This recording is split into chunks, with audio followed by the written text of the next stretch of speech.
कजली संगे आई है कजलिया संगे आई है कीर्तिया संगे आई है मोनिसिया संगे आई है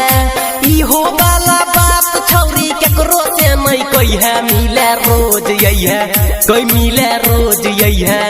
9 महीना वाला डोज हर रोज रोज 9 महीना वाला डोज रोजे रोज ली है 9 महीना वाला डोज रोजे रोज ली है। कजली संगे आई है कजलिया संगे आई है इहो वाला बात छौरी केकरो से नहीं कोई है मिले रोज यही है गई मिले रोज यही है 9 महीना वाला डोज रोजे रोज ली है 9 महीना वाला डोज रोजे रोज ली है।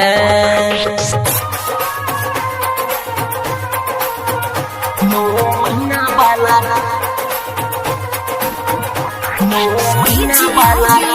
9 महीना वाला डोज रोजे रोज ली है रोज ली है मुकेश चौपाल लाला पट्टी चढ़ली जवानी छल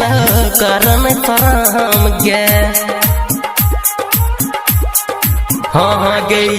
ये कबीर माजा लले भजे बेलराम गे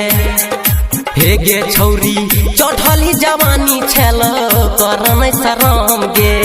ये कबीर माजा लले भजे बेलराम गे एक दिन में करे लगबे छौरी हमर खोज मिले रोज यही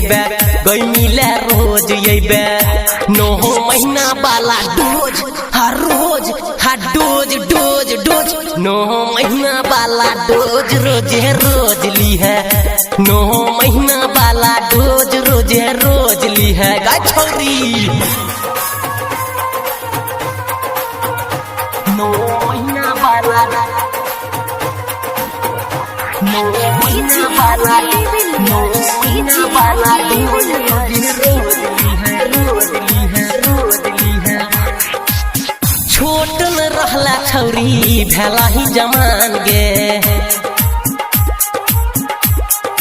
हे गई पूरा देबो बरकी तोहर हमें यरमान गे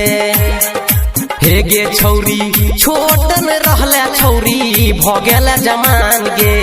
पूरा देबो बरकी तोहर हमें यरमान गे राजू रंजन के है आई है जल्दी छौरी सोझ मिले रोज यही है कई मिले रोज यही है दीपक गुंजन से गे डोज हर रोज डोज दीपक गुंजन से गे डोज रोजे रोज ली है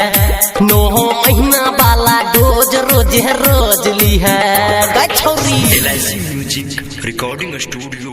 त्रिवेणीगंज सुपौल।